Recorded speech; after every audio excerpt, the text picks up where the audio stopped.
शहादा तालुक्यातील कोटली ग्रामपंचायतमधील भ्रष्टाचाराची चौकशी करावी या मागणीसाठी शहादा पंचायत समितीसमोर बेमुदत उपोषण सुरू।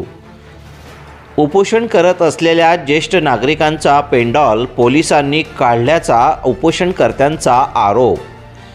2 दिवसांपासून उपोषण सुरू असूनही अधिकाऱ्यांनी दखल न घेतल्याने तापी नदीत जलसमाधी घेण्याचा उपोषणकर्त्यांचा इशारा।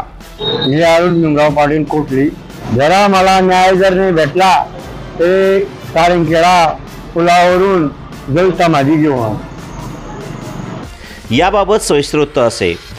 तालुक्यातील कोटली ग्रामपंचायतच्या विविध कामांमध्ये भ्रष्टाचार झाला असून अनेक कामांमध्ये अनियमितता आहे।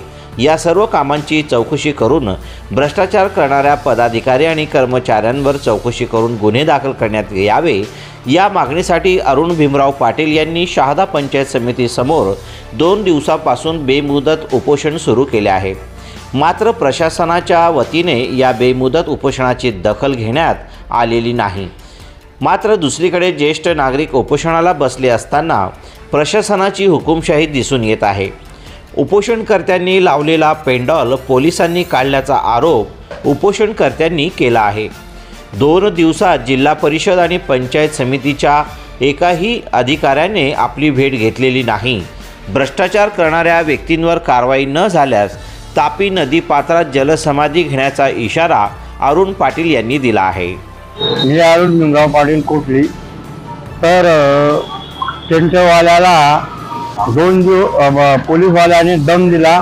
टेंट लावलेला होता आमचा, पोलीसवाल्याने दम दिला ते टेंट काढून घेऊन गेले।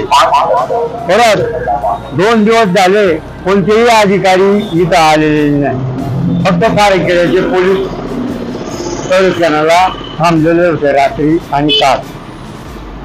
जरा मला न्याय जर नाही भेटला ते कारणखेडा पुलावरून जलसमाधी घेऊ।